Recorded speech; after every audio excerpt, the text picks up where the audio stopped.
the silent dreams. There are places in England where time moves differently. Not slowly exactly, though the pace of life there has a weight to it, a patience that belongs to older centuries, but differently, as if the land itself holds memory in a way that cannot be measured by clocks or calendars, only by the turning of seasons and the growth of roots deep in the earth. Blackwood Estate is such a place. It stands in the valley of the River Severn in Derbyshire, where the hills roll gentle and ancient beneath wide skees. The house itself is Georgian, red brick weathered to soft rose, tall windows that catch the light, chimneys rising like sentinels above slate roofs that have shed rain for 200 years.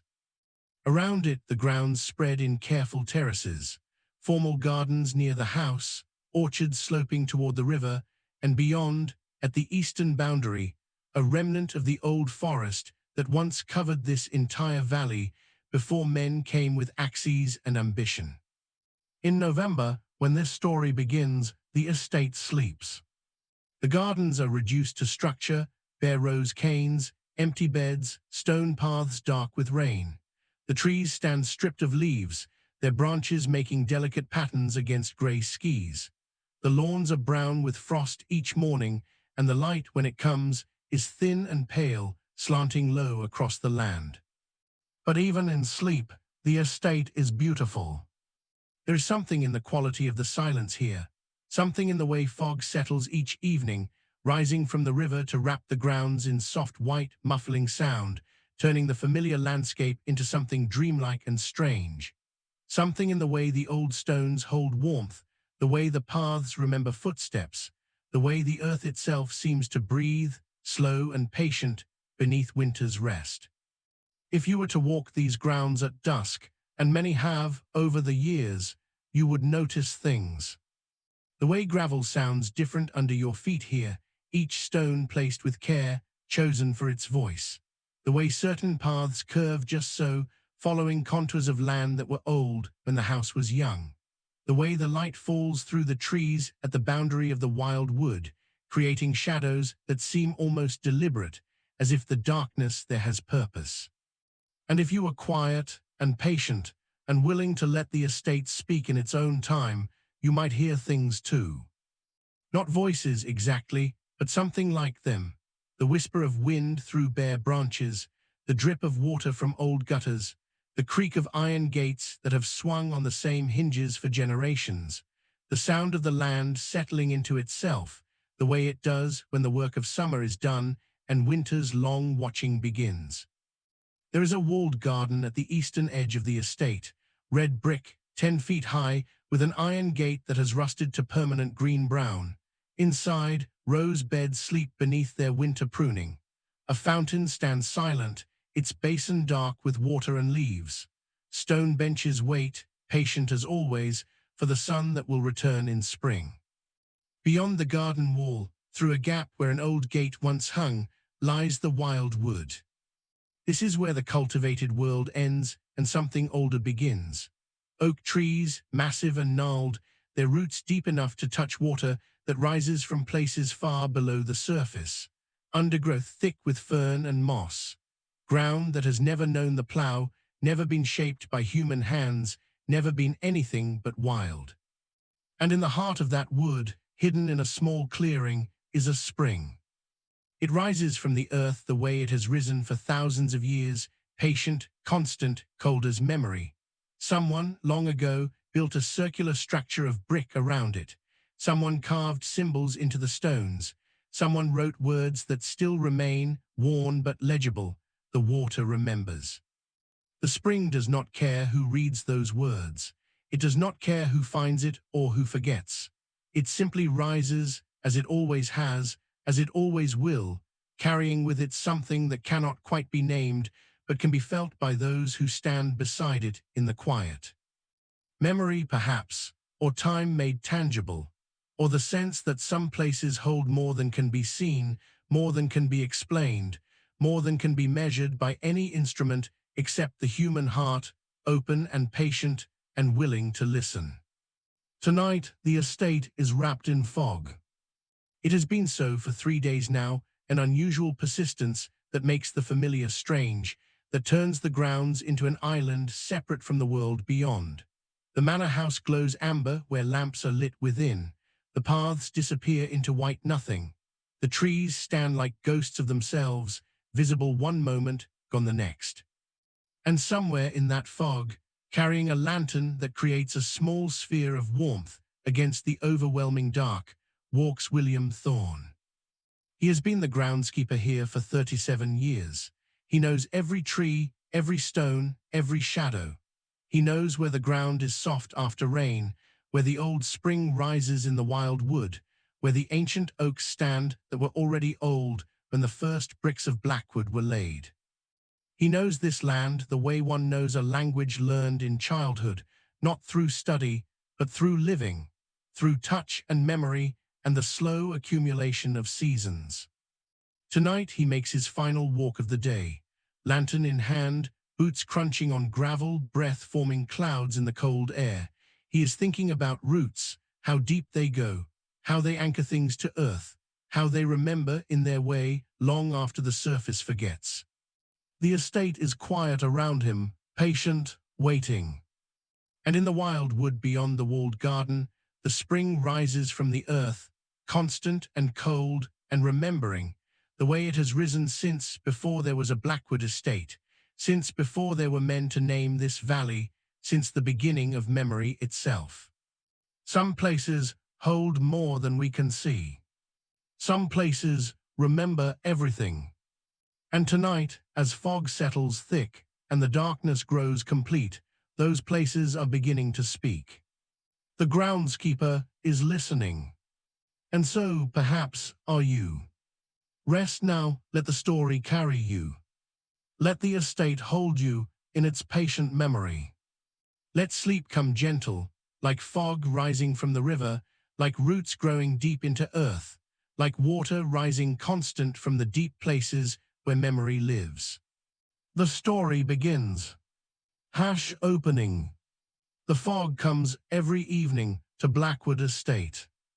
It rises from the River Severn in the valley below, climbs the terraced gardens like a living thing, and settles across the lawns with the weight of old secrets. By the time the lamps are lit in the manor house, the fog has swallowed everything beyond the first ring of trees, the iron gates, the carriage road, the bridge over the stream. The estate becomes an island. The world beyond ceases to exist. I have watched this ritual for 37 years. My name is William Thorne, and I am the groundskeeper of Blackwood Estate. I know every tree that grows in these woods, every stone that lines these paths, every flower bed that blooms and fades with the turning seasons. I know where the old spring rises near the north wall, where the ground is too soft for walking after rain, where the ancient oaks stand that were old when the first stones of Blackwood were laid 2 centuries ago. I know this land better than I know my own hands. Tonight, as I make my final walk of the day, lanterns swinging at my side, I am thinking about roots, how deep they go, how they anchor things to earth, how they remember in their way long after the surface forgets. The gravel path crunches beneath my boots. It is November, and the air carries that particular cold that seeps through wool and settles in the bones. My breath forms clouds in the lantern light. Above, the stars are beginning to appear through gaps in the fog, cold and distant. The manor house rises behind me, its windows glowing amber against the darkening sky. I am 62 years old. My beard is grey, my hands are gnarled from decades of working soil, and my back aches in the mornings. But I am still strong enough to lift a stone, to dig a trench, to tend what needs tending. I will work these grounds until the earth takes me. There is nowhere else I belong. The path leads me toward the old walled garden at the eastern edge of the estate. This is always my final stop, the place I end each day before returning to my cottage near the stables. The garden has been here since the beginning, built when Blackwood was first established in 1687. The walls are 10 feet high, red brick, softened by 200 years of weather, with an iron gate that has rusted to a permanent green-brown. I reach the gate and pause, setting my lantern on the ground. The garden within is dark, but I know its shape by heart. Rose beds along the southern wall, herb plots near the center, a circular fountain that no longer runs, its basin filled with fallen leaves. Stone benches positioned to catch the afternoon sun. In spring, this garden explodes with life, color and scent, and the hum of bees. Now, in November, it sleeps. I push the gate open. It creaks on hinges that refuse oil, a sound I have long since stopped trying to silence. Some things should make noise, some things should announce themselves. I step inside. The fog is thicker here, trapped by the walls. My lantern light barely reaches the far edge of the garden. I can see the dark shapes of bare rose canes, the outline of the fountain, the bench where old Mr. Blackwood used to sit in his final years, before his death 3 months ago. His son inherited the estate. Mr. Edmund Blackwood, a London man now, returned to his childhood home to settle affairs. I have seen him only twice since his arrival, once walking the perimeter of the house with his surveyor, once standing at his father's bedroom window, looking out at the grounds, as if trying to recognize something he had forgotten. He has not spoken to me directly.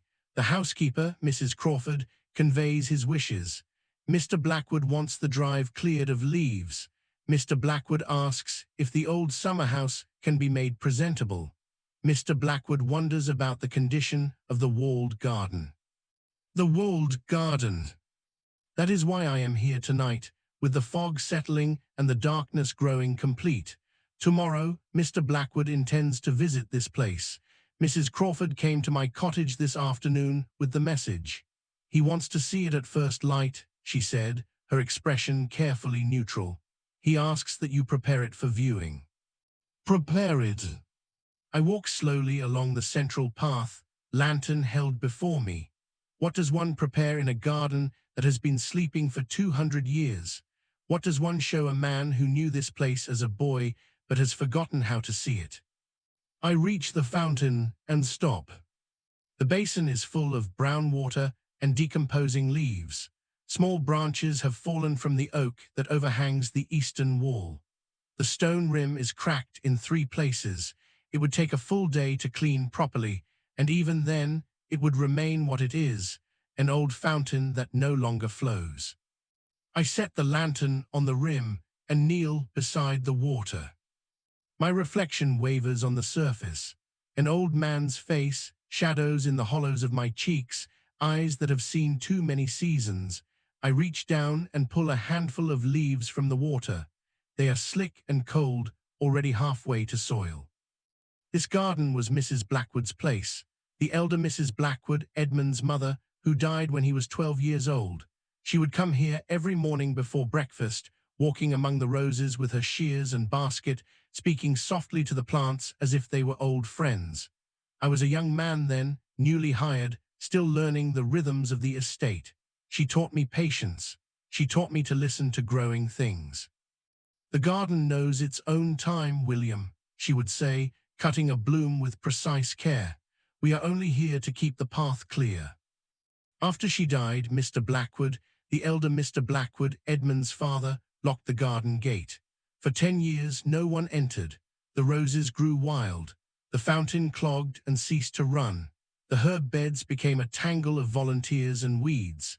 When the gate was finally opened again, I spent an entire season bringing it back to something like order.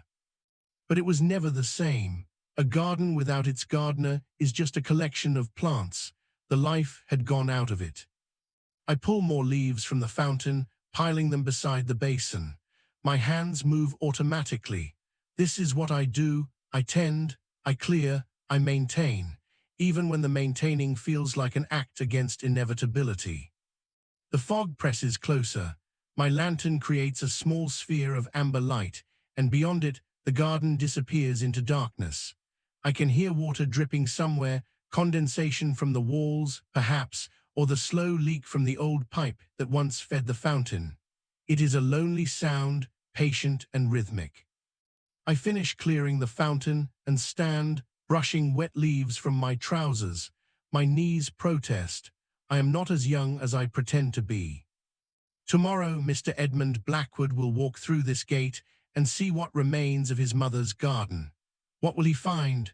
What does a London man, grown wealthy and distant, see when he looks at old brick and sleeping roses?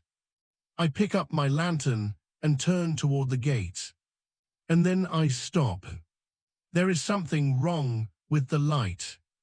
Not my lantern that burns steadily, its flame protected by thick glass, but there is another light, faint and flickering, visible through the gap in the eastern wall where the old gate used to be before it rusted off its hinges and was removed. A light that should not exist, because nothing lies beyond that wall except the wild wood. I stand very still, watching. The light wavers like a candle carried by someone walking. It moves slowly, parallel to the wall, and then stops. For a long moment, it remains motionless. Then it begins to move again, tracing back the way it came. My heart beats steadily in my chest. I am not a man given to fear. I have walked these grounds alone at night for nearly 4 decades. I have seen fog take strange shapes, heard wind make sounds like voices, watched shadows move in ways that startle the eye. The mind plays tricks in darkness. The senses reach for meaning where none exists. But this light is not fog, and it is not shadow. I walk toward the gap in the wall, lantern held high. The eastern gate once led to a secondary garden, long since abandoned and reclaimed by the wood. No one goes there. The path is overgrown, the ground uneven with roots and stones. There is nothing beyond that wall worth visiting. I reach the gap and hold my lantern through the opening. The wood is dark, trees crowd close, their branches forming a canopy that blocks even the faint starlight. Undergrowth tangles thick between the trunks, and there, perhaps 30 yards distant, moving between the trees. The light. It flickers and sways, as if carried by an unsteady hand. I can see no figure holding it, no shape of a person, only the light itself, moving with slow purpose through the darkness. Who's there? My voice is calm, carrying easily in the still air. This is private land. The light stops. For several heartbeats, nothing moves. Then, slowly, the light begins to retreat, moving deeper into the wood. It grows fainter, dimmer, until it is barely visible through the trees. And then it is gone. I stand at the gap for a long time, listening. The wood is silent, except for the drip of water and the faint rustle of wind in high branches. My lantern creates a pool of light around me, but beyond its reach, the darkness is complete. Finally, I step back into the garden and make my way to the gate. Poachers, perhaps, or travelers seeking shelter, unaware they have wandered onto estate grounds. There are a dozen ordinary explanations for a light in the wood. Tomorrow, in daylight, I will walk the boundary and check for signs of intrusion. Tonight, there is nothing to be done. I close the garden gate behind me and begin the walk back to my cottage. But as I go, I find myself thinking about Mrs. Blackwood, the elder, who used to walk this path each morning, who tended her roses and spoke to them in soft voices, who told me, in the months before her death, that the estate had secrets older than its walls, roots that went deeper than anyone remembered. Some places hold memory, William, she said once, standing by the fountain with her shears in hand. Some places remember everything that has ever happened to them. The ground does not forget. I did not understand her then. I thought it was the grief speaking. She knew she was dying, knew her time was measured in weeks rather than months. But tonight, walking through fog with my lantern swinging, I feel the weight of those words. The ground does not forget. And neither, perhaps, does Blackwood Estate. Section 1. The morning light. I wake before dawn, as I have every day for 37 years. My cottage stands at the edge of the stable yard, a small stone building with 2 rooms and a chimney that draws poorly in north winds. The walls are thick, the windows small, the door heavy oak that swells in wet weather. It is not much, but it is mine. The estate provided it when I was hired at 25, and I have lived here ever since, watching seasons turn through those small windows, watching the manor house change hands from father to son, watching the trees grow taller and the paths wear deeper into the earth. I light my lamp and dress in the cold. Work clothes, wool trousers, heavy shirt, waistcoat, my thick coat with the patched elbows. My boots are by the door, mud-caked from yesterday's work. I brush the dried mud off before pulling them on. Mrs. Crawford has standards about cleanliness, even for groundskeepers. The kitchen is cold. I lay a fire in the small stove and set water to heat. While I wait, I stand at the window and look out at the stable yard. The fog has not lifted. If anything, it is thicker now than it was last night, a white blanket that obscures everything beyond 20 feet. The stable building is a dark shape against pale nothing. The manor house, which should be visible across the lawn, has disappeared entirely. This is unusual. Blackwood fog typically burns off by mid-morning, surrendering to November sun, but today feels different. The air is still heavy, as if the world is holding its breath. I make tea and drink it standing at the window. Outside, the fog does not move. By the time I finish my tea and eat my breakfast, bread and cheese, the same as every morning, the sky has lightened to grey, though no sun breaks through. It must be past 7 o'clock. Mr. Blackwood wanted to visit the walled garden at first light. He will be awake now, perhaps already dressed, waiting for the fog to clear before venturing out. Or perhaps he will come anyway. London men are not accustomed to waiting for weather. I put on my cap and step outside. The cold hits immediately, damp and penetrating. My breath clouds thick. The fog presses close, muffling sound, turning the familiar stable yard into a strange landscape where distances cannot be judged and shapes hover at the edge of vision. I walk toward the tool shed, my boots loud on the gravel. Inside, I gather what I need: shears for trimming, a rake for the paths, a bucket for collecting debris. The tools are old but well-maintained, their handles smooth from decades of use. I know each one by feel in the dark. As I emerge from the shed, I hear footsteps on the gravel. A figure appears through the fog, tall, wearing a long dark coat, walking with the purposeful stride of someone who knows where they are going. For a moment, in the uncertain light, I think it might be the elder Mr. Blackwood, returned somehow from 3 months in the grave. The height is right, the bearing is right, the way of moving through space with quiet authority. But then he comes closer, and I see it is Edmund, the son, the inheritor. He is younger than I expected, perhaps 40, though it is difficult to judge. His face is clean-shaven, his hair dark with early grey at the temples. He wears a London coat, expensive wool with a fur collar, and carries a walking stick with a silver handle. His eyes are dark, intelligent, measuring. He stops 3 paces away and looks at me with an expression I cannot read. "You are Thorne," he says, not a question. "Yes, sir, William Thorne. My father spoke of you, said you had been here longer than anyone else, longer than himself, even. 37 years this past September, sir."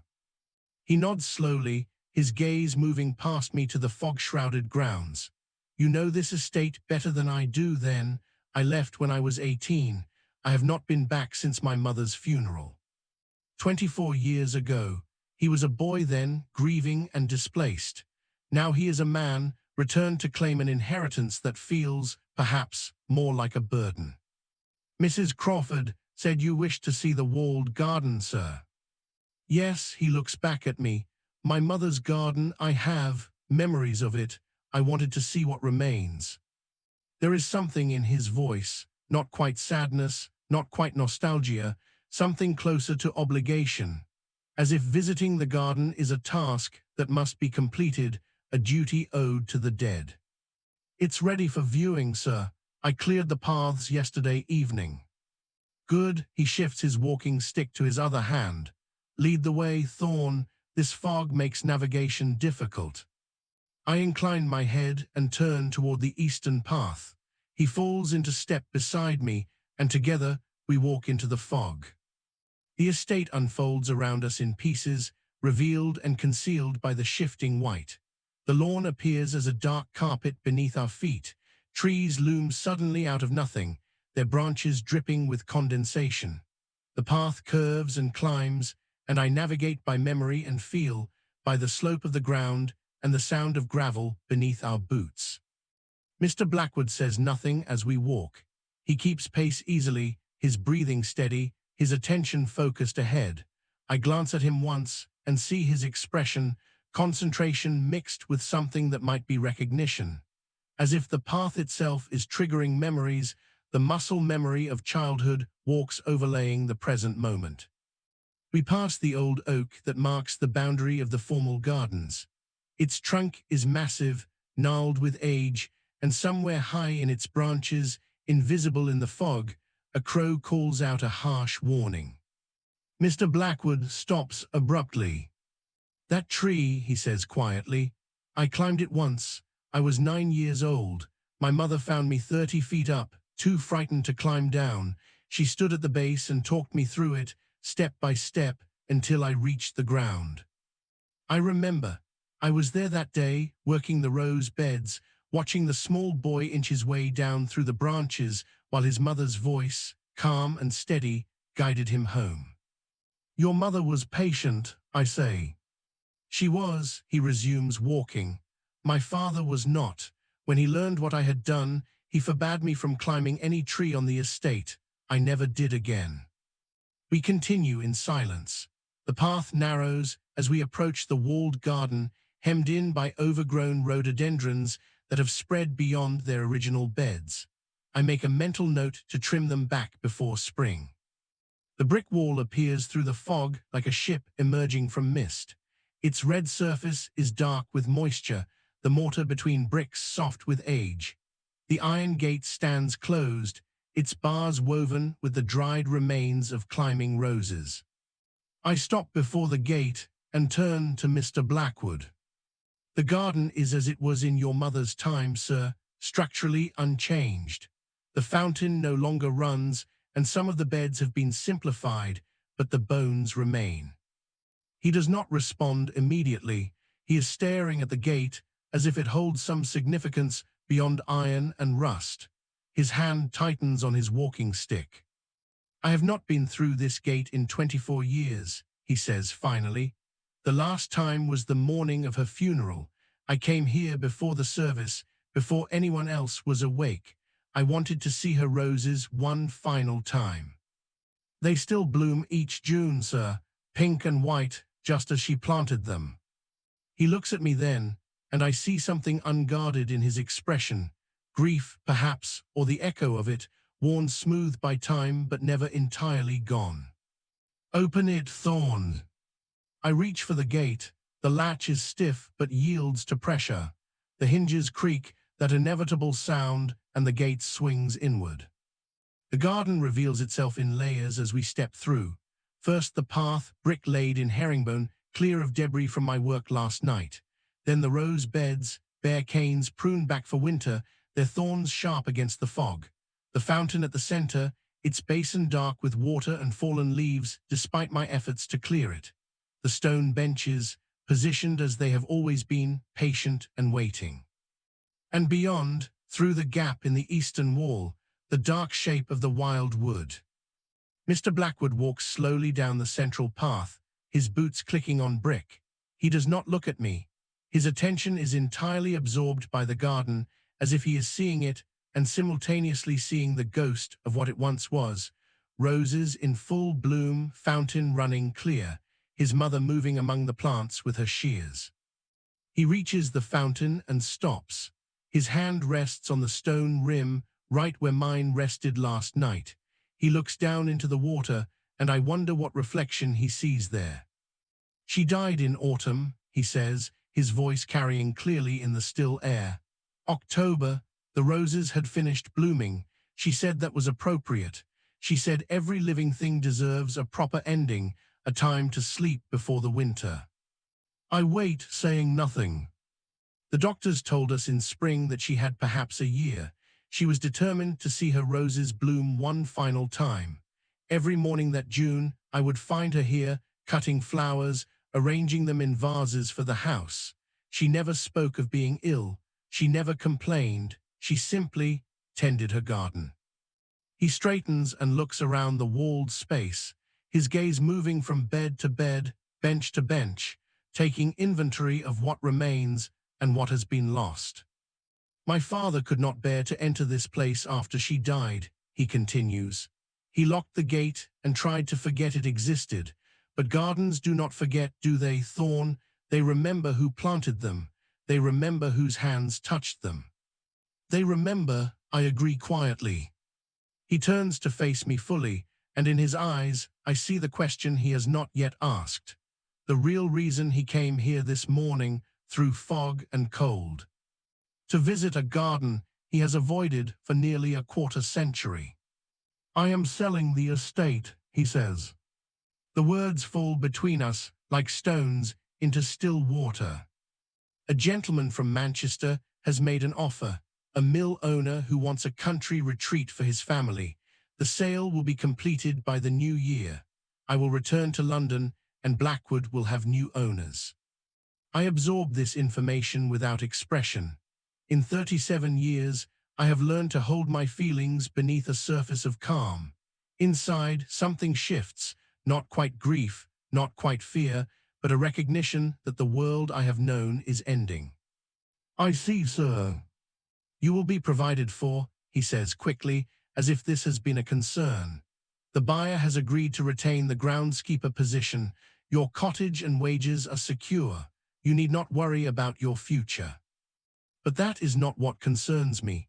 A position can be retained. A cottage can be occupied.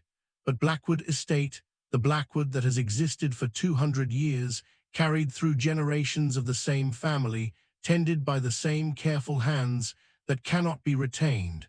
That will end when Edmund signs the papers and walks away. The garden, sir, I hear myself say. What will happen to the garden? He looks past me, toward the rose beds and the fountain, the stone benches and the gap in the eastern wall. That will be for the new owner to decide. Perhaps he will restore it. Perhaps he will tear it down and build something modern in its place. That is no longer my concern. No longer his concern. I want to say something, to argue, to plead, to remind him that this garden was built by his great-great-grandfather, planted by his mother, watered with 2 centuries of care.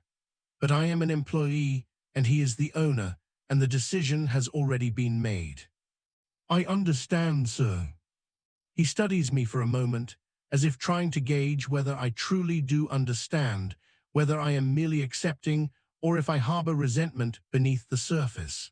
Whatever he sees in my face must satisfy him, because he nods once and turns back toward the gate.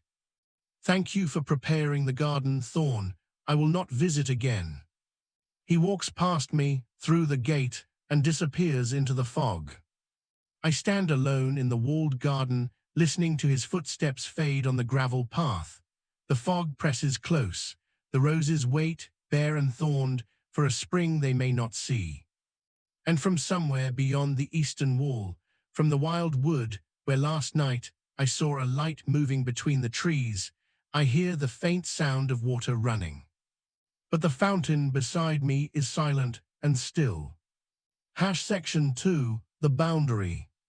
I do not return to my cottage immediately. Instead, I walk the perimeter of the walled garden, checking the integrity of the brick, inspecting the mortar between stones, noting places where repairs will be needed before winter sets in properly.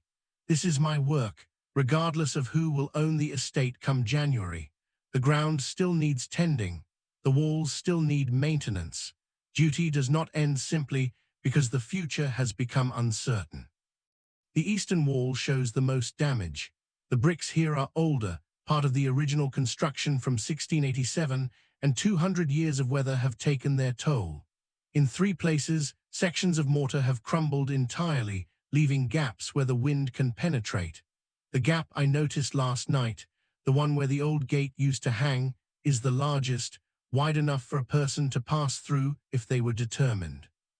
I run my hand along the rough brick, feeling the texture, the cold dampness, the subtle shifting where the wall has settled unevenly over centuries. This section will need complete repointing before spring.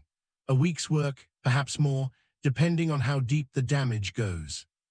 Through the gap, the wild wood is visible, or would be, if the fog were not so thick. As it is, I can see only the nearest trees, their trunks dark with moisture, their branches reaching overhead like the vaulted ceiling of some ancient, abandoned cathedral. The sound of running water is louder here. I step through the gap, leaving the garden behind. The ground beyond the wall is different, not cultivated earth, but wild land, uneven, root-crossed, thick with fallen leaves and moss-covered stones. The trees grow close together, their canopies forming a continuous cover that blocks most of the light even on clear days.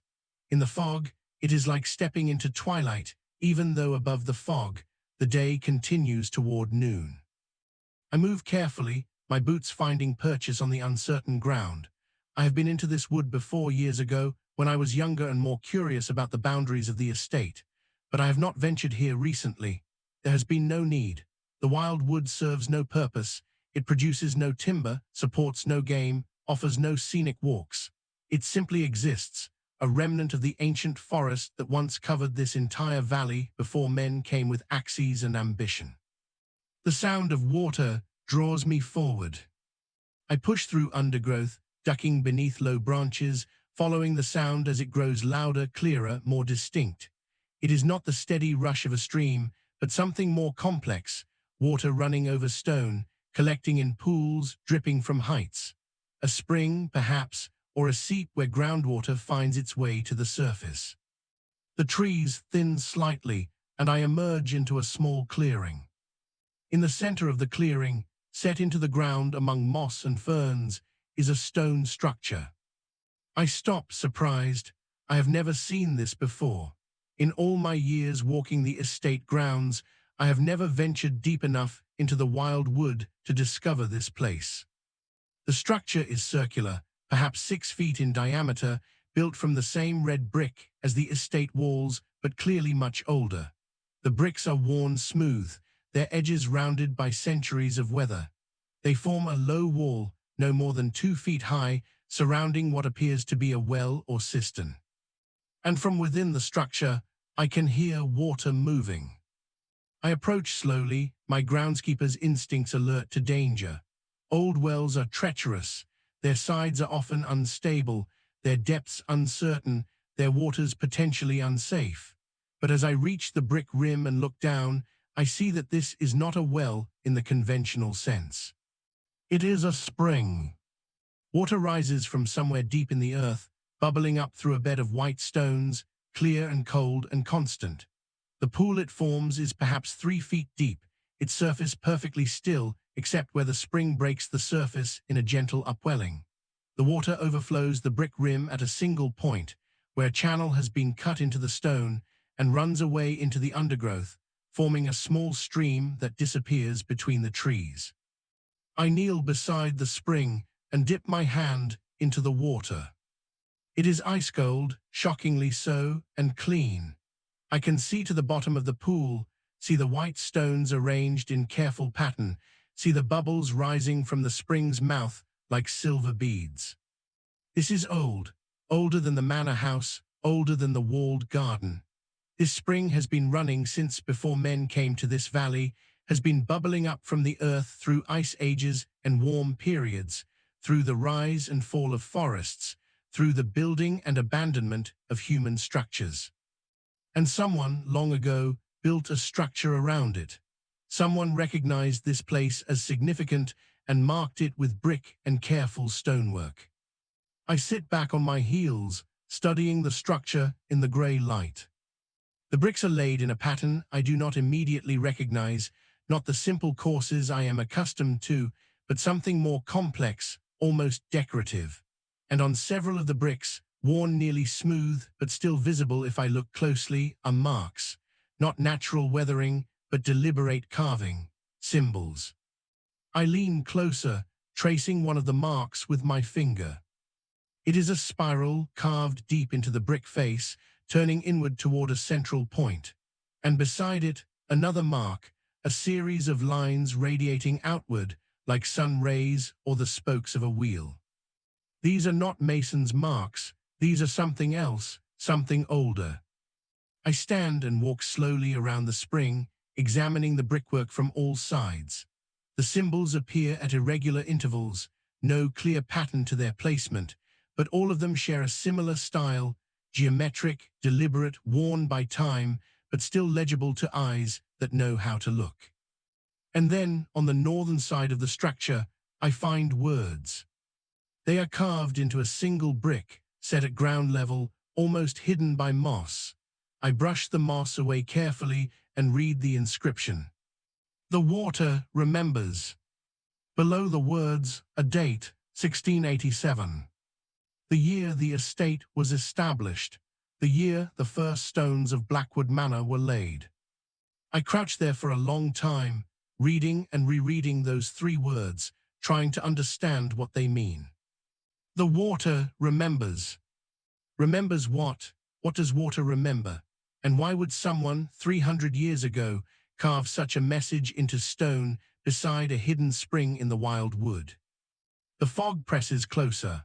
The sound of the spring is loud in the stillness, steady and patient, water rising from the earth the way it has risen for thousands of years, indifferent to human questions and human fears.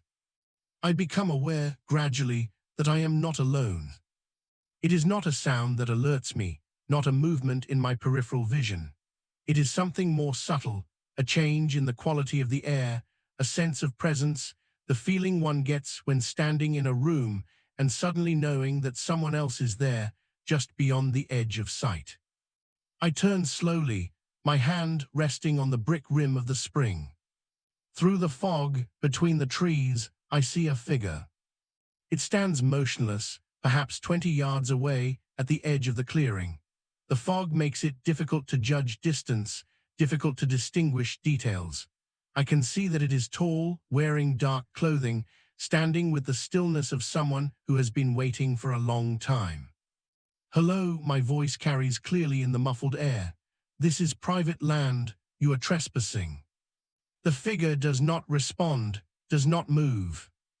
I straighten, keeping my hand on the spring's rim, using it as an anchor point. My heart beats steadily, calmly. I am not afraid. I have confronted poachers before, chased off vagrants, dealt with travelers who have wandered onto the estate by mistake. This is no different. If you need assistance, I continue, my tone reasonable, I can direct you to the road, but you cannot remain here. Still no response. The figure remains perfectly motionless, neither advancing nor retreating. And then, slowly, it begins to fade. Not walking away, not moving deeper into the trees, simply fading, growing less distinct, less solid, as if the fog is absorbing it, pulling it back into itself. Within 3 heartbeats, it is gone entirely, leaving only fog and trees and the sound of water rising from the earth. I stand very still, listening. The wood is silent except for the spring. No footsteps, no rustling of undergrowth, no breaking of branches. Nothing. I make myself count to 100, slowly and deliberately, giving time for the rational explanation to assert itself. Fog creates optical illusions. The mind sees shapes where none exist. Distance and light play tricks on perception. This is well documented. This is understood. But I have lived on this land for 37 years. I have walked in fog thicker than this, have seen every trick that light and shadow can play, and I know the difference between illusion and presence. Something was standing in the clearing, something was watching me, and then it chose to disappear. Finally, I turn away from the spring and make my way back through the undergrowth, retracing my path toward the walled garden. The gap in the eastern wall appears through the fog like a doorway between worlds, the wild wood behind me, the cultivated garden ahead. I step through and pull the gate closed behind me, as if closing a gate can separate one reality from another. But I know, even as I do it, that some boundaries are more permeable than others. Section 3. The Housekeeper's Story. Mrs. Crawford is waiting for me when I return to the stable yard.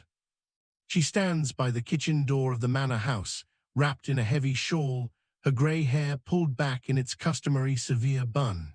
She is 65 years old, has been housekeeper at Blackwood for 40 years, and knows the rhythms of this estate better than anyone save myself.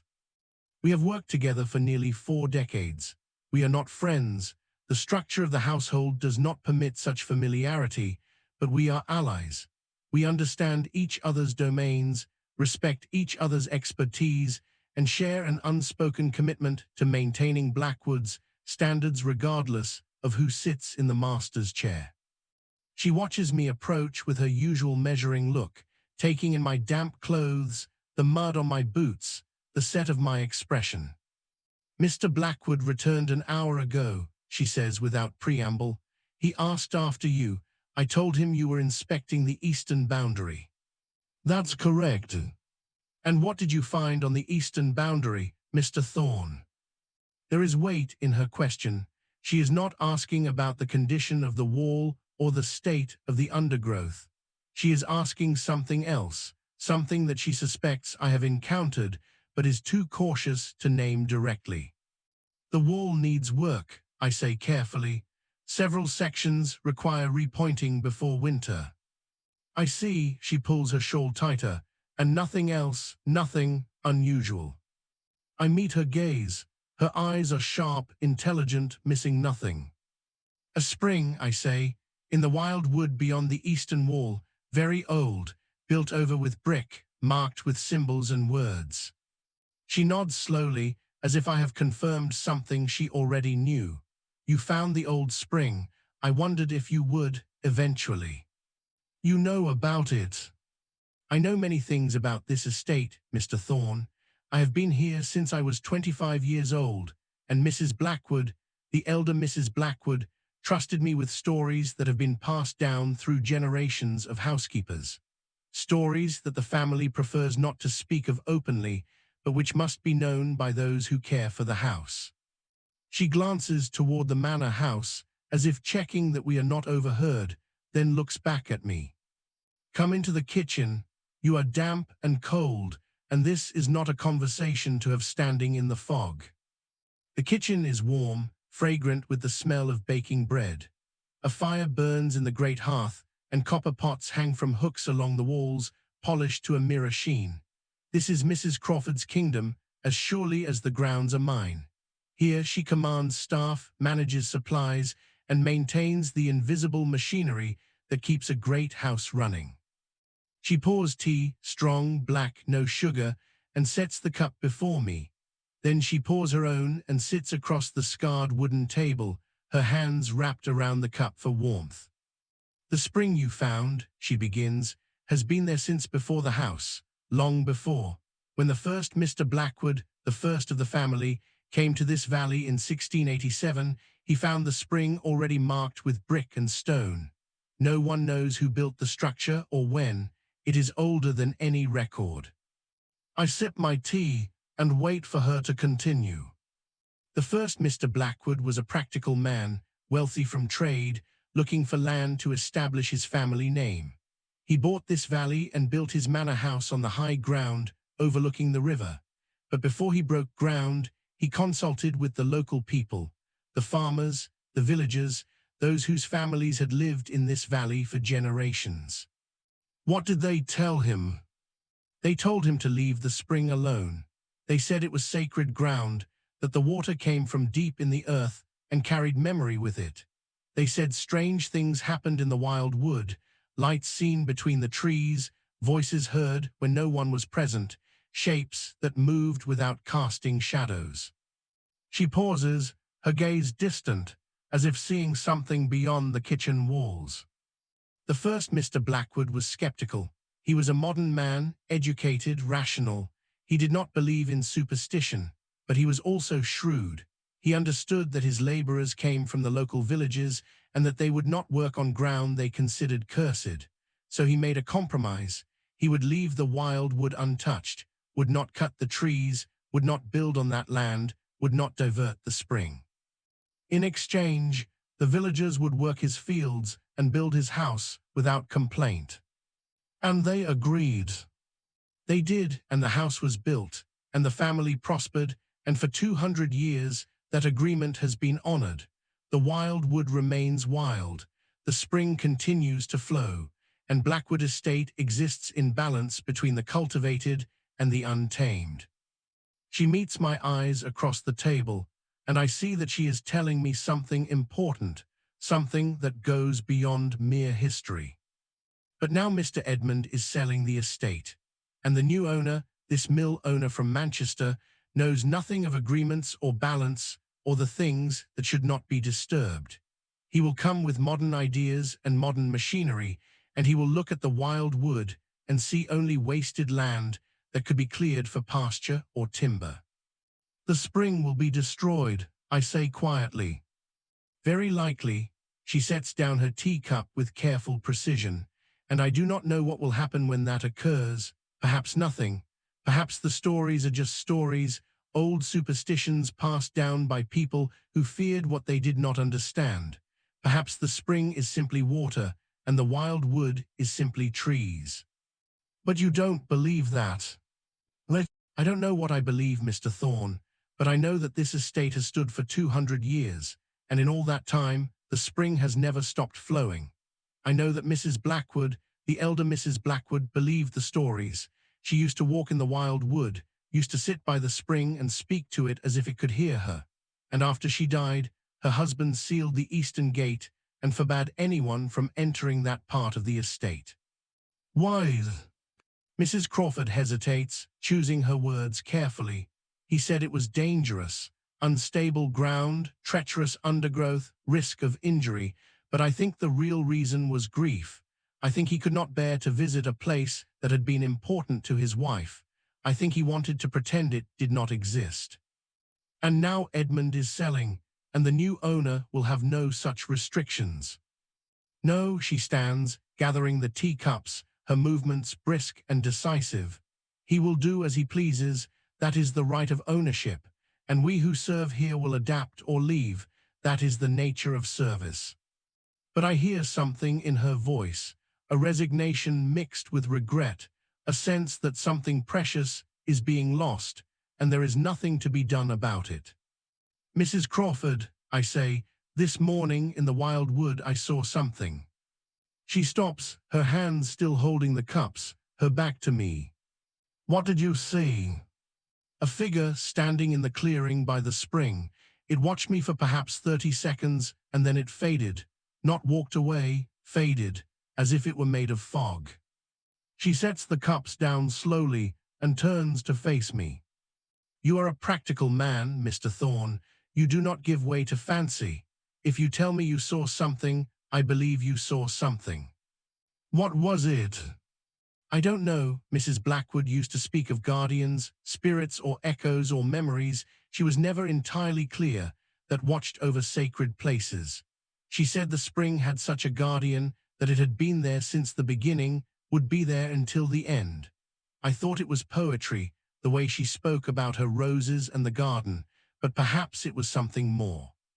She looks at me with an expression I have never seen on her face before, uncertainty, mixed with something that might be fear.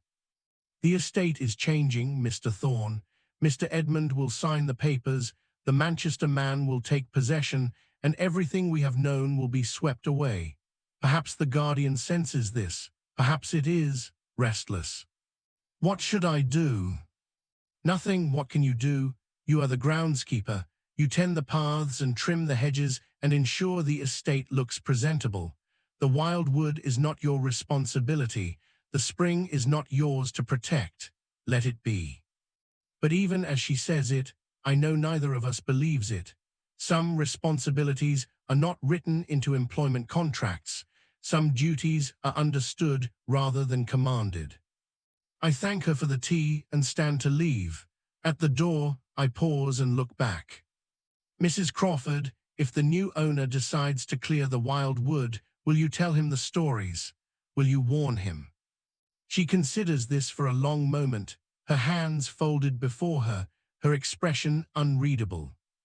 "I am the housekeeper, Mr. Thorne. I manage linens and supervise staff and ensure the house runs smoothly. I do not give advice to owners on matters of property management.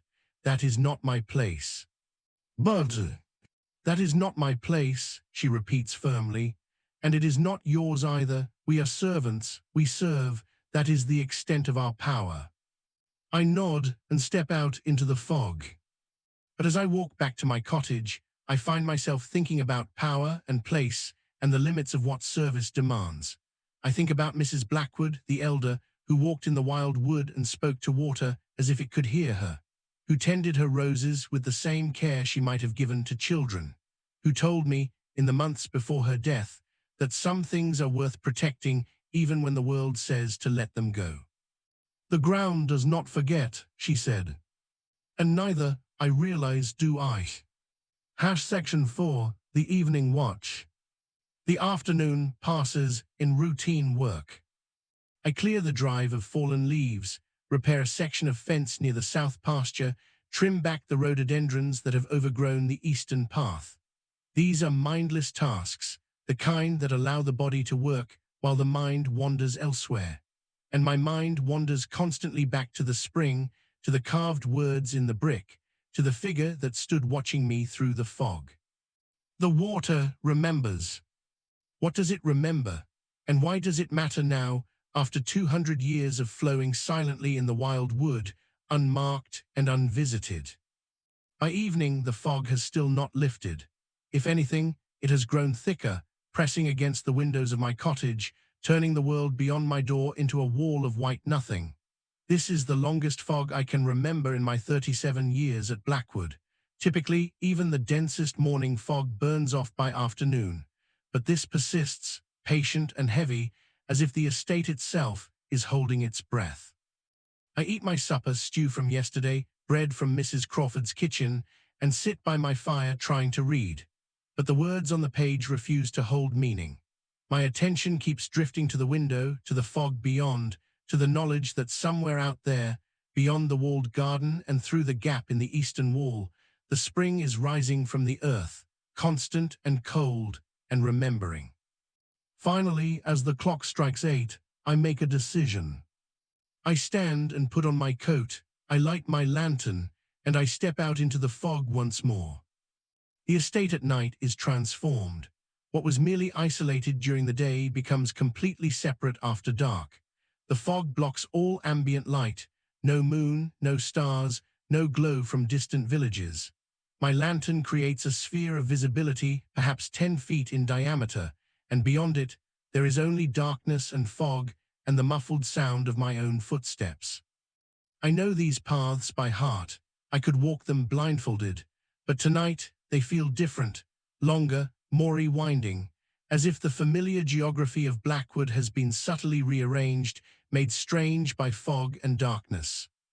I pass the main house. Its windows glow amber, and I can see shadows moving behind curtains, servants finishing their evening duties, Mr. Edmund perhaps sitting in his father's study, reviewing papers, preparing for the life he will return to in London once the sale is complete. The eastern path curves away from the house, climbing gradually toward the walled garden. The gravel is loud beneath my boots. My breath forms clouds that merge with the fog. I am aware, with every step, that I am walking toward something, though I could not say exactly what. The walled garden gate appears through the fog, still closed, still waiting. I do not open it immediately. Instead, I stand before it, lantern held high, looking at the iron bars and the brick walls beyond. This garden has been sealed and opened, tended and abandoned, remembered and forgotten for 200 years. It has outlasted its gardener, has survived indifference and neglect, has persisted through changes of ownership and shifting fortune. And now, like the rest of the estate, it faces an uncertain future. But that is not why I am here. I open the gate and step inside. The garden at night is a different world.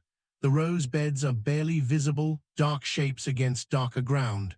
The fountain is a black presence at the center, its basin full of shadows. The stone benches wait like patient ghosts. I walk slowly to the eastern wall, to the gap where the old gate used to hang. My lantern light penetrates perhaps 15 feet into the wild wood beyond. The trees are dark columns, the undergrowth a mass of shadows. And from somewhere in that darkness, I can hear water running. I step through the gap. The wood closes around me immediately, the canopy overhead blocking even the faint ambient light from the fog. My lantern becomes the only source of illumination in a world of absolute darkness. I move carefully, stepping over roots, ducking beneath branches, following the sound of water. The spring is exactly as I left it this morning, the circular brick structure, the pool of clear water, the steady upwelling from deep in the earth. In the lantern light, it looks like something from a fairy tale, a wishing well or sacred pool, the kind of place where offerings might be made or prayers whispered. I set my lantern on the brick rim and kneel beside the spring. The water is so clear, I can see every white stone on the bottom, every bubble rising from the spring's mouth. I can see my own reflection on the surface, an old man, weathered and grey, kneeling beside something far older than himself. I think about Mrs. Blackwood, the elder, coming to this place, walking through the wild wood to sit beside this spring and speak to it as if it could hear her. What did she say? What did she hope to accomplish? Almost without conscious decision, I find myself speaking aloud. I don't know if you can hear me, I say, my voice quiet in the darkness. I don't know what you are, if you are anything at all, but Mrs. Blackwood believed you were here, believed you were listening, and she was a wise woman. So I will speak, and you may listen or not, as you choose. The water continues to rise, steady and patient. The estate is being sold. You may know this already if you know anything. The family that has held this land for 200 years is leaving, and new owners are coming. They will not know the old agreements. They will not understand what should be left untouched. They will look at this wood and see only wasted space, potential profit, land that could be cleared and cultivated. I pause, listening to the sound of water. I am only the groundskeeper. I have no power to stop them, but I wanted you to know that someone remembers. Someone understands that this place is important, even if I don't fully understand why. Someone will bear witness when the clearing comes. The spring responds with its endless upwelling, water rising from depths I cannot imagine, carried by pressure and ancient rock and the patient movement of the earth itself. And then, as I kneel there in the darkness, I become aware of a change. The fog is moving. Not drifting randomly, not stirred by wind. Moving with purpose, flowing into the clearing from all directions at once, gathering around the spring like water finding its level. It thickens and coalesces, taking on weight and substance, until I am surrounded by a wall of white that presses close against my lantern light. And then, from within the fog, shapes begin to emerge. They are indistinct at first, suggestions of form, darker densities within the white. But gradually, they solidify, taking on the appearance of human figures, tall and still, standing in a circle around the spring. I do not move, I do not speak, I barely breathe. There are 7 figures, evenly spaced, forming a perfect ring around the brick structure. They are dressed in old clothes, not Victorian, but something earlier. Long coats and wide-brimmed hats, the kind worn 200 or 300 years ago. Their faces are obscured by fog and shadow, but I can feel their attention, focused and intent, directed toward me and the spring. One of them steps forward.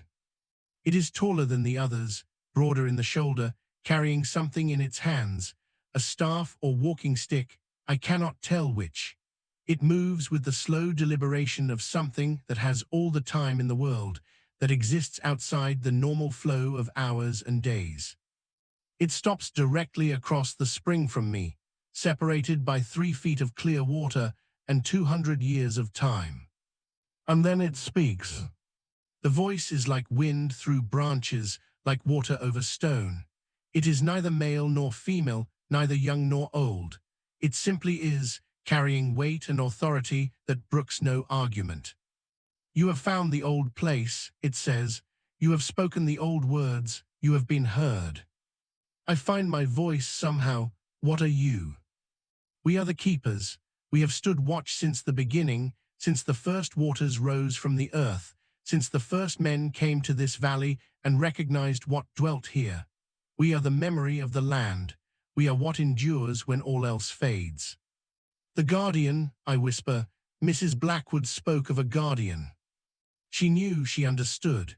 She walked between the cultivated and the wild, tended both with equal care. She was the last of the family to remember the old agreements, to honor what should be honored. The figure gestures toward the spring with its staff. This water has been rising since before men. It will rise long after men are gone. It comes from the deep places where memory lives in stone and darkness. What touches this water is remembered. What is remembered cannot be entirely lost. I try to process this, to make sense of words that feel like they come from a different age, a different way of understanding the world. The estate is being sold, I say. The new owner will not know about the spring. He will clear the wood. He will build where he should not build. How can I stop this? I am only. You are the groundskeeper, the figure interrupts. You tend what grows. You maintain what must be maintained. That is more than you know. It raises its staff and points toward the manor house, invisible through the fog and trees. The family is leaving, the bloodline is ending, but the land remains, the water remains, and those who tend the land with care are bound to it more deeply than those who merely own the deed. What are you telling me?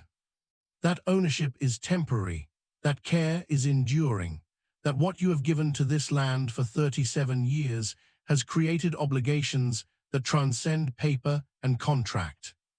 The figure lowers its staff and seems to solidify slightly, becoming more present, more real.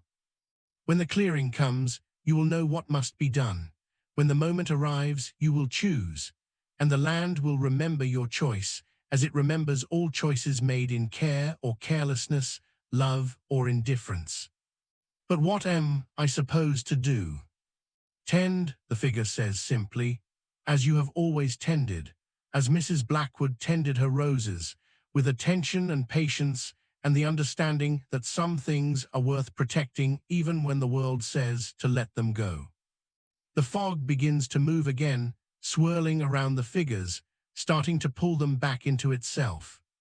Wait, I call out, please, tell me what will happen, tell me what I should. But the figures are already fading, dissolving back into fog, losing substance and form. Within moments, they are gone entirely, and I am alone in the clearing with my lantern and the sound of water rising from the earth. I remain kneeling for a long time, trying to understand what I have just witnessed, what I have just been told.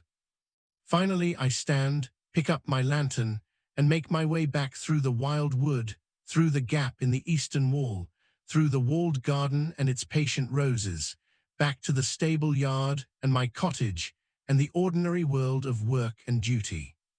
But I know with absolute certainty that nothing is ordinary anymore. The estate is changing, the guardians are watching, and I have been given a responsibility I do not yet fully understand. Section 5, the decision. 3 weeks pass. The fog finally lifts on the third day, revealing a November landscape stripped and grey, the trees bare against a colourless sky. But the sense of waiting does not lift with the fog. If anything, it intensifies, as if the estate itself is holding its breath, counting down towards some inevitable moment. Mr. Edmund leaves for London on the 4th day, taking the morning train from the village station. He does not say goodbye to the staff personally. Mrs. Crawford receives his instructions and distributes them accordingly. The house is to be maintained in his absence. The grounds are to be kept presentable. The sale will be finalized before Christmas, and the new owner will take possession on the 1st of January. I continue my work as I have always continued it, clearing paths, repairing fences, preparing the gardens for winter dormancy. But beneath the routine, I am aware of time passing, of days counted down, of an ending approaching that I cannot prevent. I do not return to the spring, not yet, but I think about it constantly. I think about the figures in the fog, about their words, about the choice they told me I would have to make. When the clearing comes, you will know what must be done. What clearing, when, and what am I supposed to do when it arrives? The answer comes on a cold morning in early December. I am working in the kitchen garden, turning over the soil in the vegetable beds, when Mrs. Crawford appears at the garden gate. Her expression tells me immediately that something has happened. "Mr. Thorne," she calls, "a moment if you please." I set down my spade and walk to meet her. "The new owner has arrived," she says without preamble. "Mr. George Hartwell from Manchester. He has come to survey the property before taking possession. He wishes to walk the grounds this afternoon, and he has requested your presence as guide." My stomach tightens. This afternoon. At 2 o'clock. He is currently in the study with Mr. Edmund's solicitor, reviewing papers. But he has made it clear that he intends to tour the entire estate, including areas that have been neglected. She does not say the wild wood, but we both understand what she means. "I see." "Mr. Thorne," she steps closer, lowering her voice. "This man is a businessman. He made his fortune in cotton mills and has no romantic notions about country estates. He told the solicitor that he intends to modernize Blackwood, to make it productive, to eliminate waste and inefficiency. I think you understand what that means." I do. It means cleared land, organized timber harvesting, cultivated fields where wild wood now stands. It means the spring will be discovered, assessed, and likely destroyed, either filled in as a safety hazard or diverted for agricultural use. It means the ending the guardians warned me about. "Thank you for telling me," I say. She nods and returns to the house, leaving me standing in the kitchen garden with dirt on my hands and a decision forming in my mind. At 2 o'clock, Mr. George Hartwell emerges from the manor house. He is exactly as I imagined, a compact, energetic man in his 50s, dressed in expensive but practical clothes, carrying a walking stick and a leather portfolio. His face is clean-shaven, his hair graying at the temples, his eyes sharp and assessing. He moves with the quick confidence of someone accustomed to command, to making decisions rapidly and expecting them to be implemented without question. The solicitor accompanies him, a thin, nervous man named Phillips who fusses with papers and makes small deprecating sounds whenever Mr. Hartwell speaks. "You are Thorne," Mr. Hartwell says, looking me up and down. "The groundskeeper." "Yes, sir." "Been here a long time, I'm told, 30-something years." 37 years this past September, sir." "Good, then you'll know the land thoroughly. That's what I need, someone who can tell me exactly what I'm buying, where the good soil is, where the drainage is poor, where the boundaries lie. I intend to make a proper assessment before taking possession." He gestures toward the eastern path with his walking stick. "Let's start with the perimeter. Show me the eastern boundary, the wooded area. That's the section I'm most interested in." My heart begins to beat faster, but I keep my expression neutral. "Of course, sir."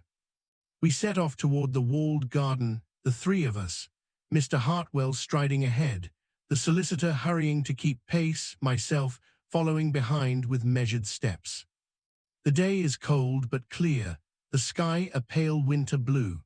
The grounds are stark and beautiful in their dormancy, the formal gardens reduced to bare structure, the trees standing dark against the sky. Mr. Hartwell talks as we walk, his voice carrying easily in the still air. "This estate has been mismanaged for years. The previous owner, God rest him, was too sentimental, too attached to the past. He let perfectly good land sit idle because of some family sentiment about preserving character. That's all very well for people with inherited wealth, but I'm a businessman.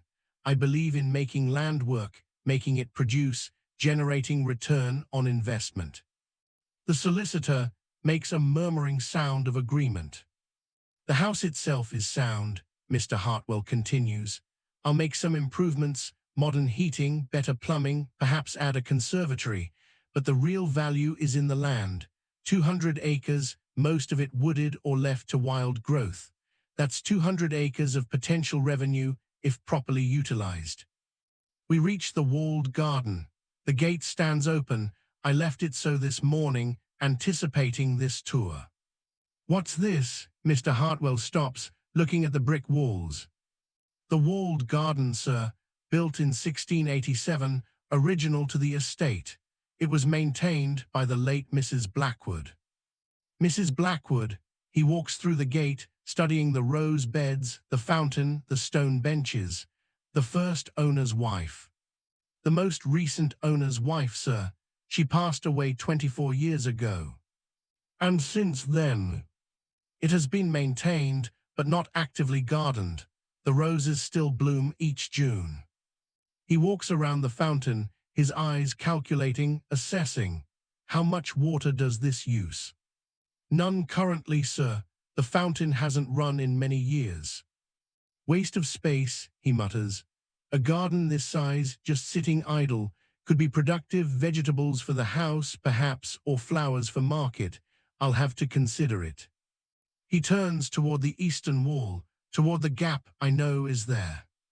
What's beyond that wall? Wild wood, sir, part of the original forest that covered this valley.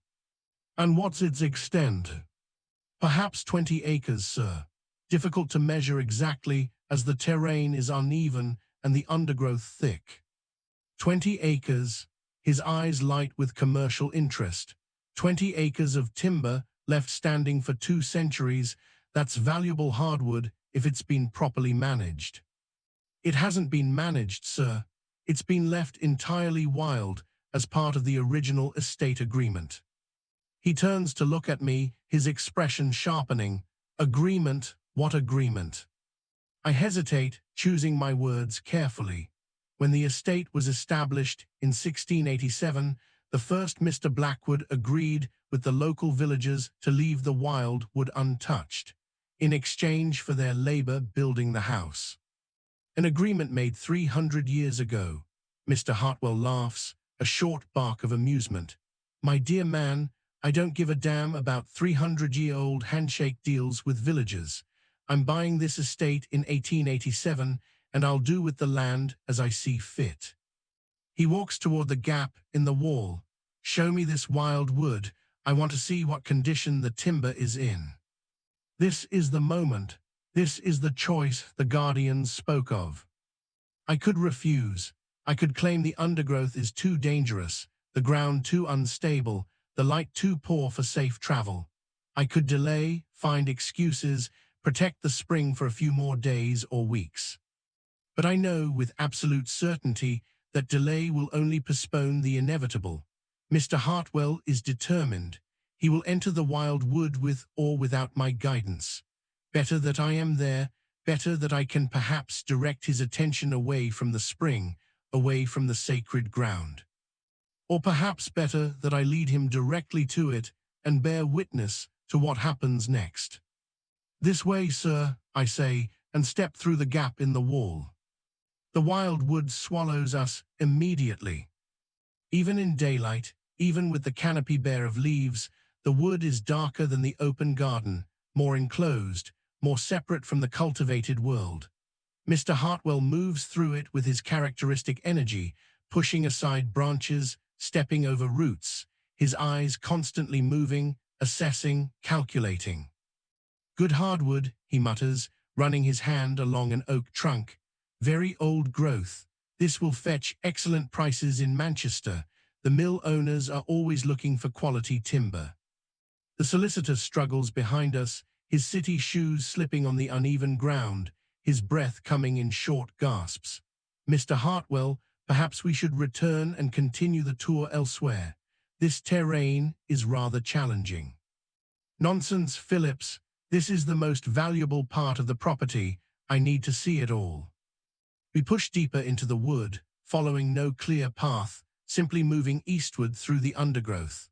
And I realize, with growing clarity, that I am indeed leading him to the spring. Not avoiding it, not trying to steer away from it, but walking directly toward the sound of water that I can hear even though he cannot yet. The guardians told me I would know what to do when the moment came. Perhaps this is it. Perhaps bearing witness is the choice. Perhaps the spring must be seen by the man who intends to destroy it, must be known before it is lost. The clearing appears through the trees ahead, the small open space, the brick structure, the sound of water. "What's that?" Mr. Hartwell quickens his pace, drawn by the promise of discovery. We emerge into the clearing, and he stops abruptly, staring at the spring. A well, he walks toward it, his boots loud on the damp ground. "This far from the house, what's it doing out here?" "It's a natural spring, sir. Very old, predates the estate." He reaches the brick rim and looks down into the clear water, at the white stones and the bubbles rising from the deep.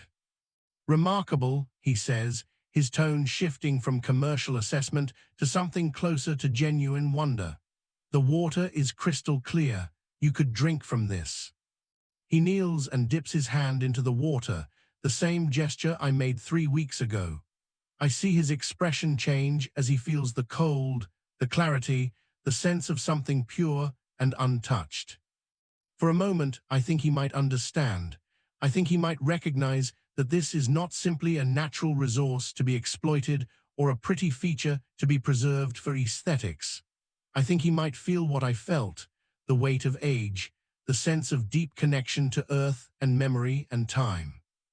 But then he stands, and his face returns to its commercial calculation. "This could be useful," he says. "Fresh water, constant flow, positioned here at the eastern edge of the property. If I clear this wood for pasture, this spring could water livestock, or I could pipe it back to the house, use it for domestic supply. Either way, it has value." He walks around the structure, examining the brickwork, noting the symbols carved into the stones. "What are these marks?" "I don't know, sir.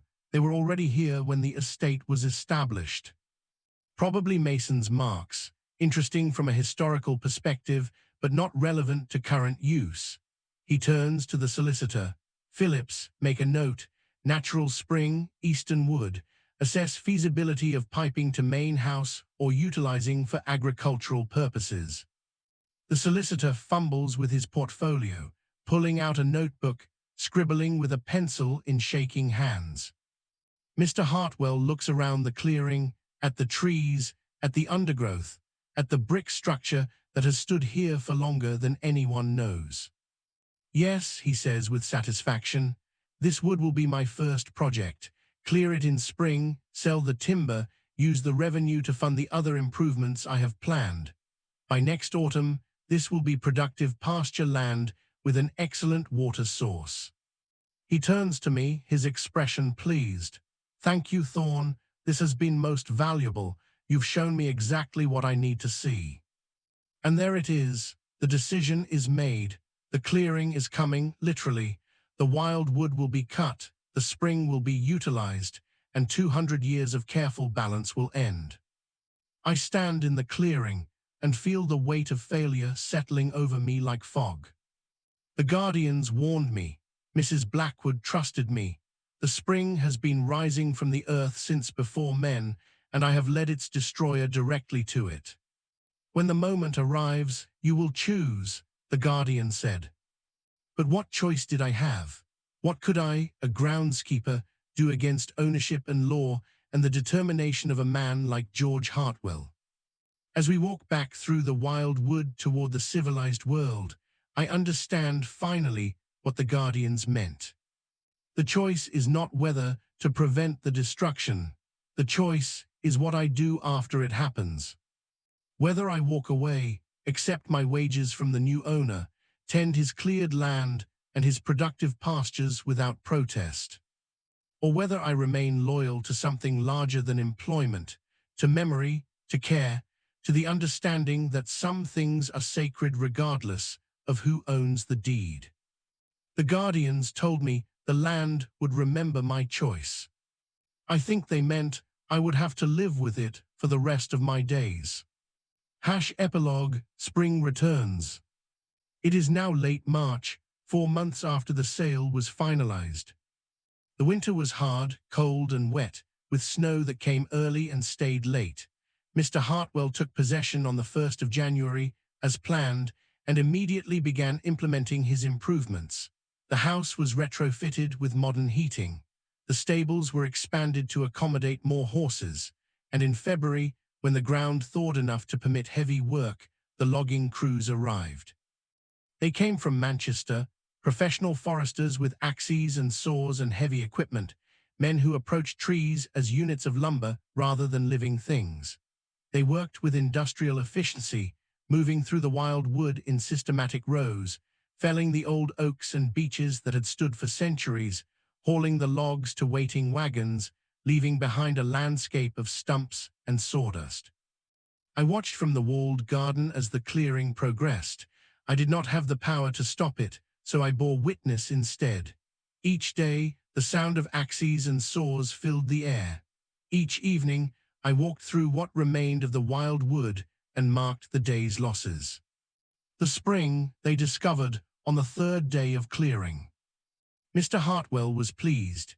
He ordered the brick structure preserved temporarily while he consulted with engineers about the best way to pipe the water back to the house. In the meantime, the clearing continued around it until the spring stood alone in the middle of what had become an open field, a small circular monument surrounded by devastation. I did not speak to Mr. Hartwell during this time.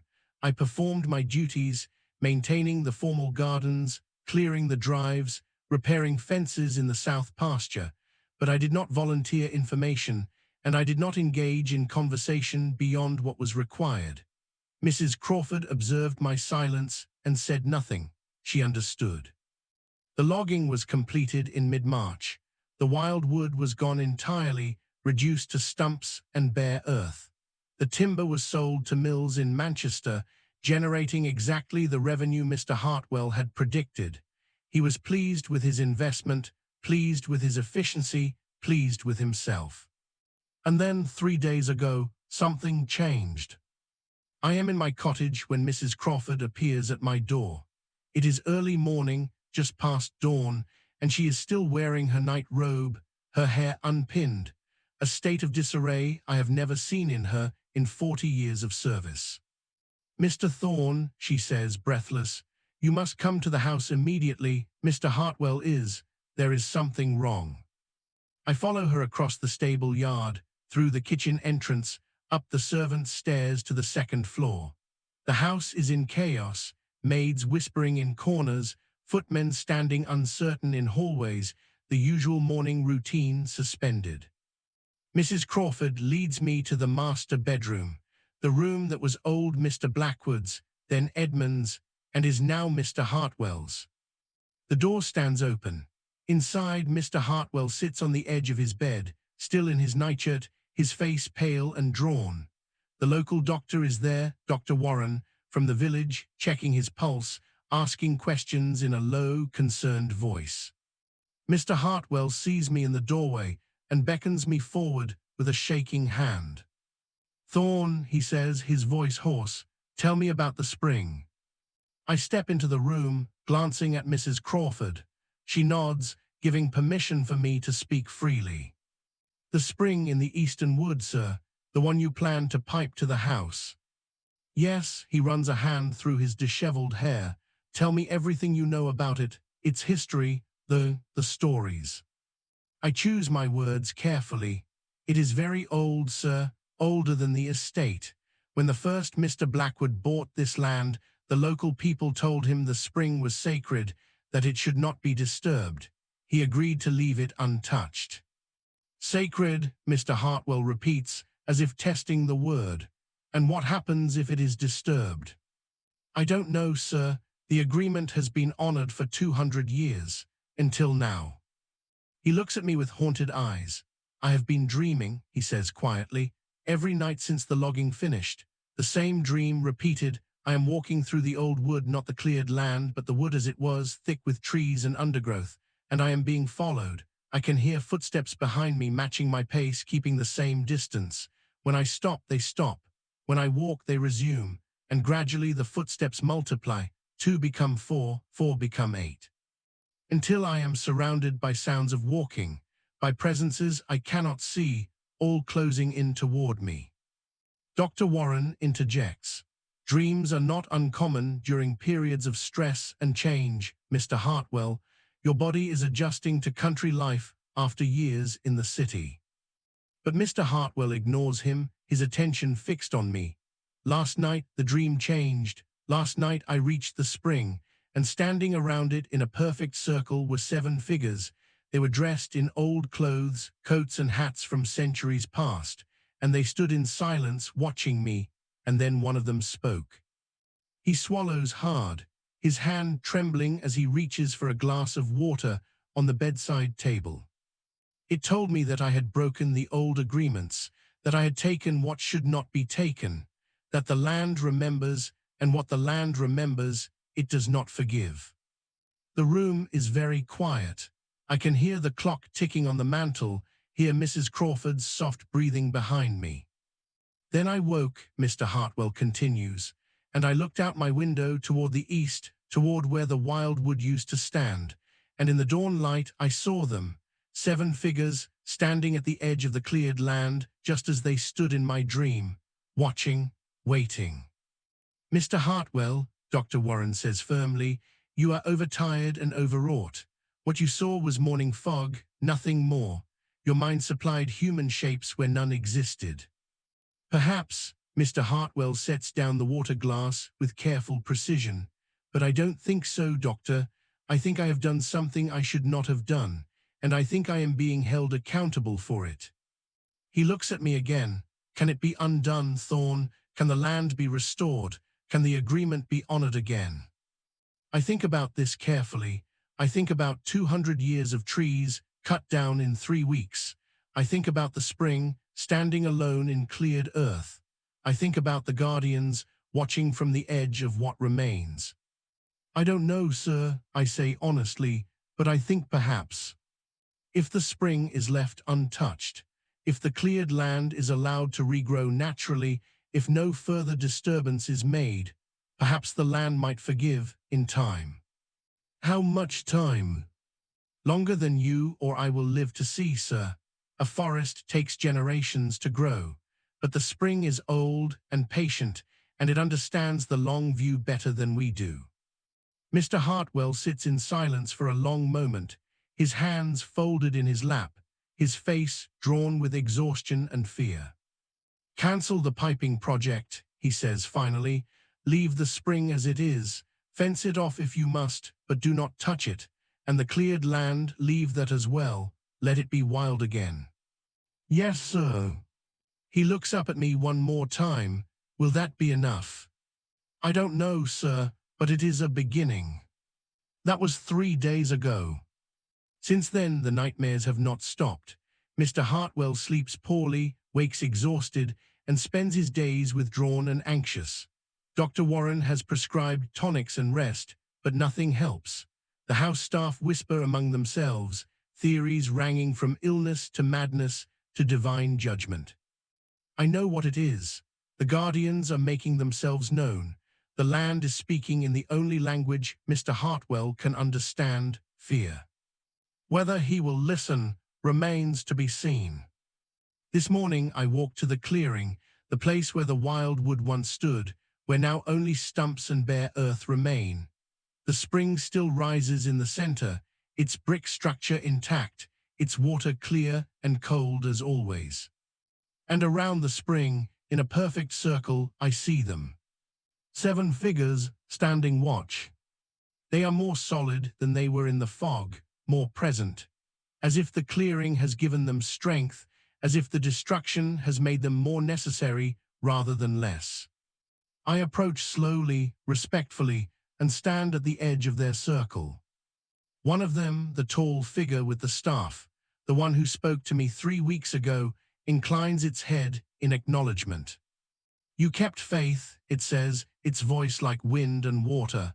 "When the clearing came, you did not walk away. You bore witness. You spoke truth. That matters." "I couldn't stop it," I say. "I led him directly to the spring. I failed." "You led him to understanding. That is different than leading to destruction. He knows now what he has done. He feels the weight of broken agreements. Whether he has the strength to make amends remains to be seen, but you gave him the chance. That is all that could be asked." The figure gestures toward the cleared land with its staff. "The forest will return. It will take longer than your lifetime, longer than several lifetimes, but seeds are already falling, roots are already spreading. The land knows how to heal itself. It simply needs time and space and freedom from further harm. And if Mr. Hartwell cannot bear the waiting, if he sells again, if new owners come who do not understand, then we will teach them as we are teaching him. The land has patience you cannot imagine. It can wait for those who are willing to learn." The figure seems to solidify further, becoming almost human in its solidity. "Your part is not finished, William Thorne. You have tended this land for 37 years, and you will tend it longer still. You will see the first trees return to this clearing. You will see the spring surrounded by green growth once more. That is your gift, and your burden, and your purpose." The figure raises its staff in what might be blessing or farewell. "The water remembers," it says, "and so do we, and so now do you." The circle of guardians begins to fade, dissolving back into morning light and shadow, returning to whatever realm they inhabit when they are not standing watch over sacred ground. I remain at the edge of the clearing for a long time after they are gone, looking at the stumps, the bare earth, the spring rising constant and patient from the deep places of the world. And then I turn and walk back to my cottage, to my tools, to the work that waits. Because I am the groundskeeper, I tend what grows, and if the land is to heal, it will need tending, patient, faithful, constant tending, for as long as I have strength to give it. The water remembers. The ground does not forget. And neither will I.